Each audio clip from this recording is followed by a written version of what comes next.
agora, terceira aula de ciências.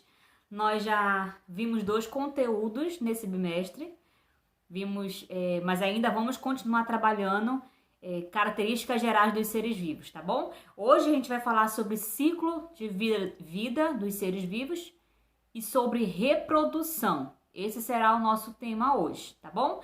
Vamos começar falando sobre o ciclo de vida dos seres vivos. O que é o ciclo de vida, né? Por que acontece? Todos os seres vivos que nós conhecemos e até os que nós não conhecemos passam por etapas em suas vidas. E nessas etapas, eles passam por diversas mudanças. E essas que ocorrem em fases diferentes de sua vida.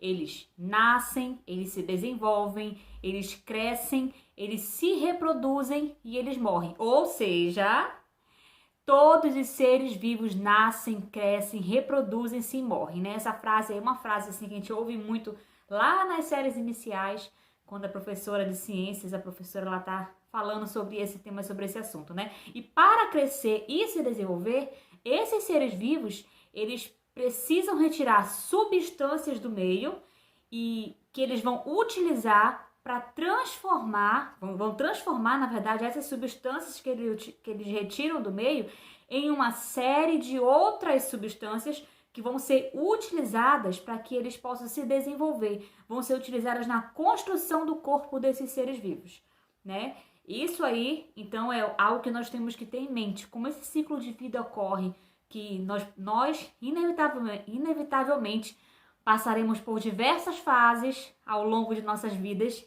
e em cada uma delas tem um desenvolvimento próprio, tá bom? E falando agora sobre reprodução, que é um assunto também de extrema importância para nós, né? É um assunto que nós precisamos estudar, que nós precisamos ter contato. A reprodução, ela é um tema muito importante, pois é dessa forma que as espécies se perpetuam.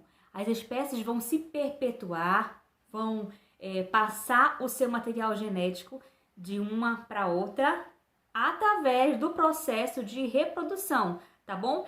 É assim que nós geramos descendentes. Se as espécies não puderem mais fazer esse processo de reprodução, não puderem mais se desenvolver, se reproduzir, elas vão deixar de existir. Vão deixar de existir os seres que nós conhecemos hoje, né? Por falta de reprodução. E nós vamos dividir a reprodução aqui nesse estudo em duas classes, né? Vamos dividir em 2 blocos, vamos dizer assim.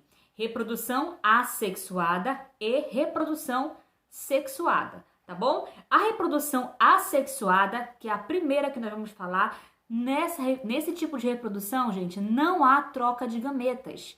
Não há troca de material, não tem união de gametas, não tem troca de material genético.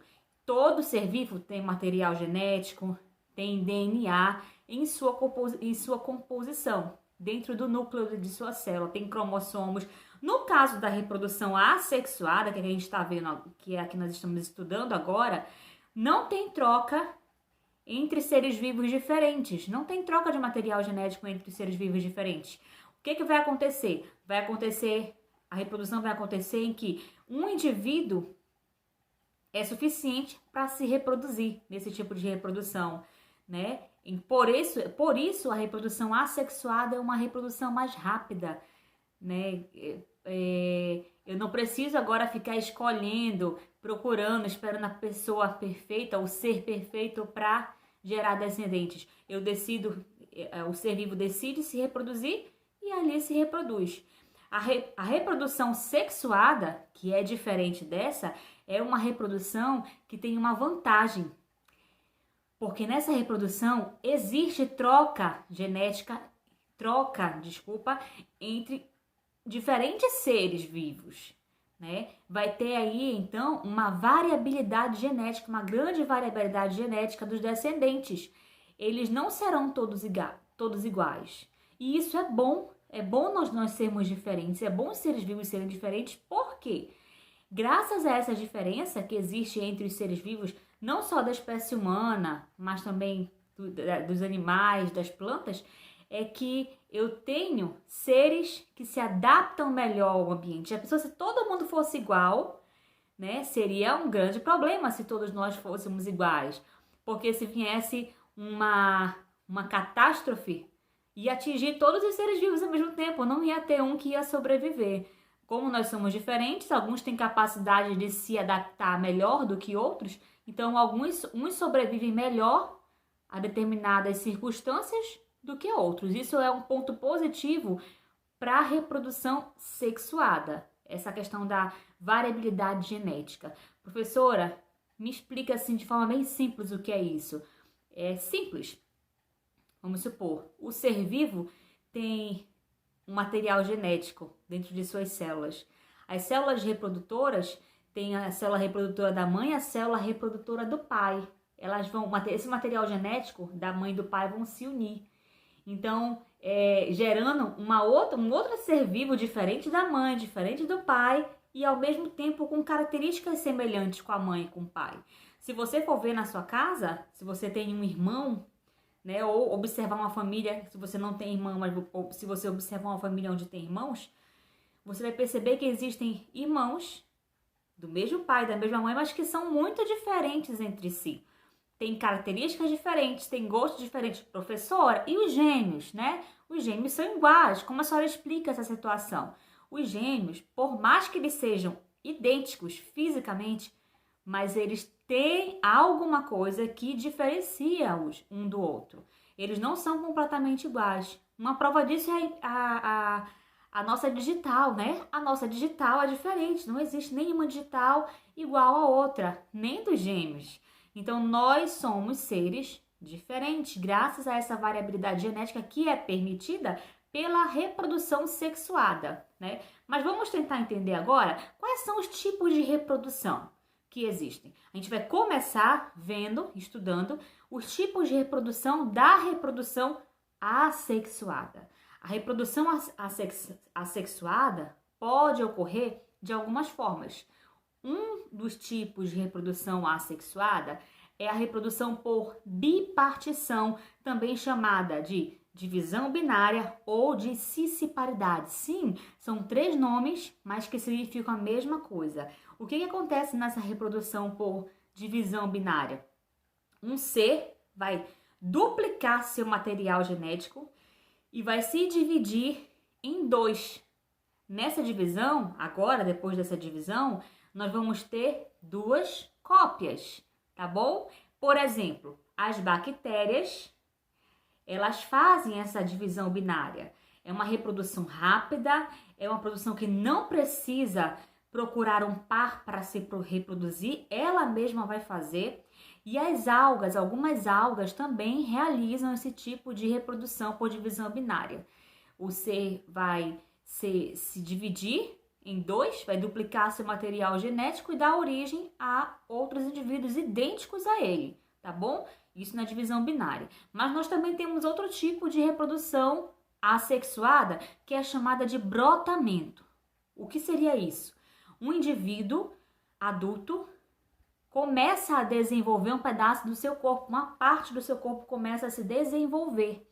Então, depois que aquela parte está desenvolvida, ela vai cair e vai se desenvolver sozinha, vai se desprender do indivíduo original e vai se desenvolver sozinha, dando origem a outro ser. Essa reprodução aí eu chamo de reprodução assexuada por brotamento, tá bom?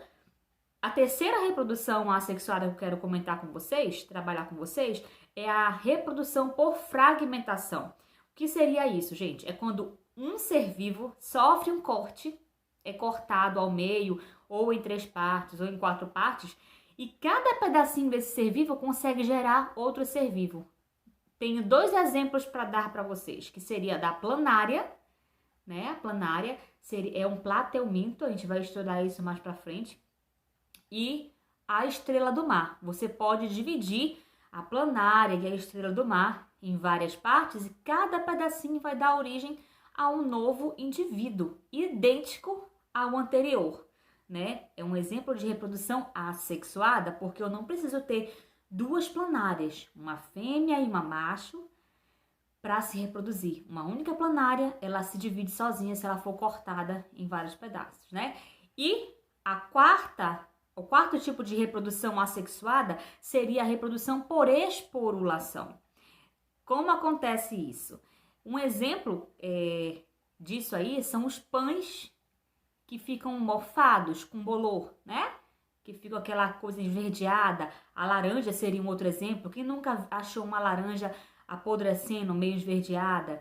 Uma parede com mofo, com fungos, né? Um exemplo aí de reprodução por esporulação. Na reprodução por esporulação, eu vou ter a formação de esporos. Esses esporos, eles saem facilmente, se desprendem facilmente do corpo do fungo e é lançado no ar. E aonde ele pega, se desenvolve. Por isso que um pão, ele fica...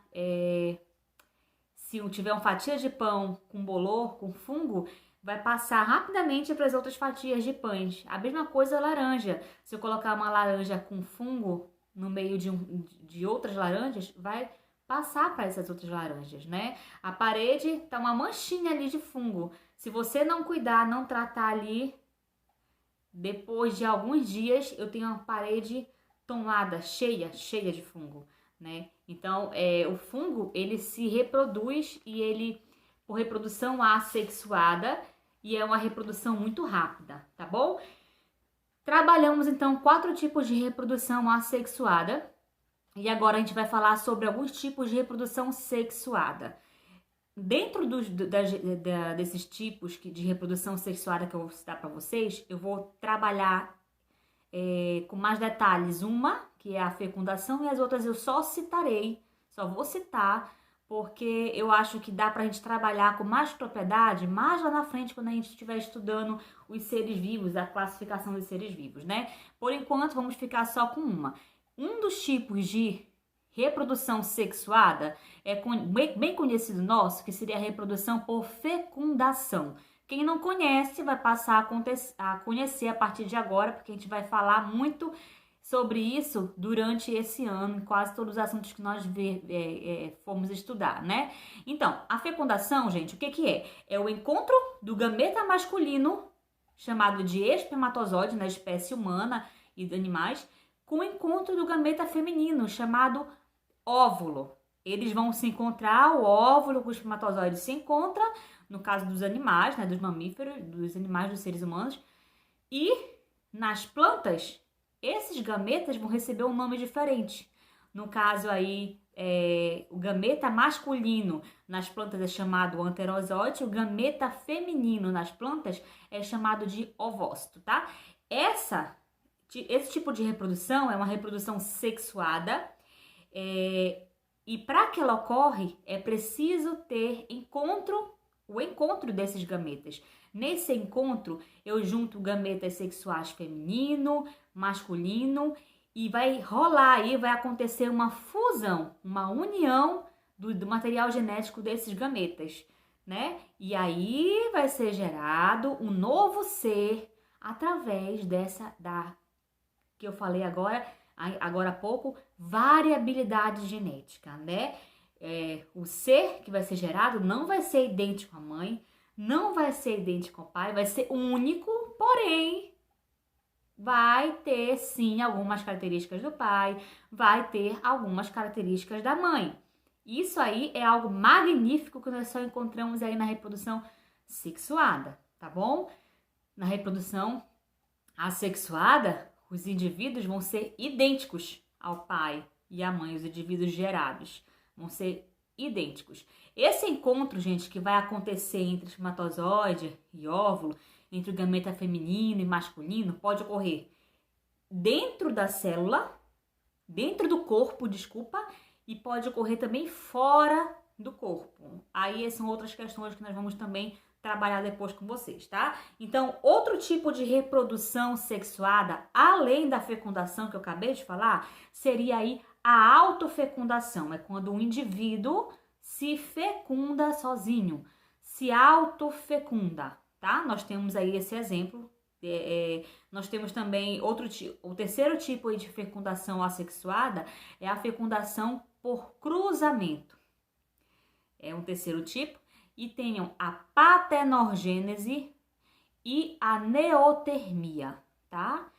Todas essas 4 formas aí eu vou trabalhar com vocês mais pra frente, de forma mais específica. Por isso que eu preferi trabalhar agora somente a reprodução sexuada. E aí essas outras 4, a gente vai deixar mais pra frente, mais pra depois, tá bom? Eu espero que vocês tenham entendido o conteúdo direitinho. Valeu pela participação, pela presença de vocês, por terem assistido o vídeo, né? Eu espero que vocês tenham anotado, feito todas as anotações necessárias aí e que vocês revejam esse vídeo se for necessário. Dê uma curtidazinha aí e até a próxima aula, se Deus assim nos permitir, tá bom? Um forte abraço e tchau!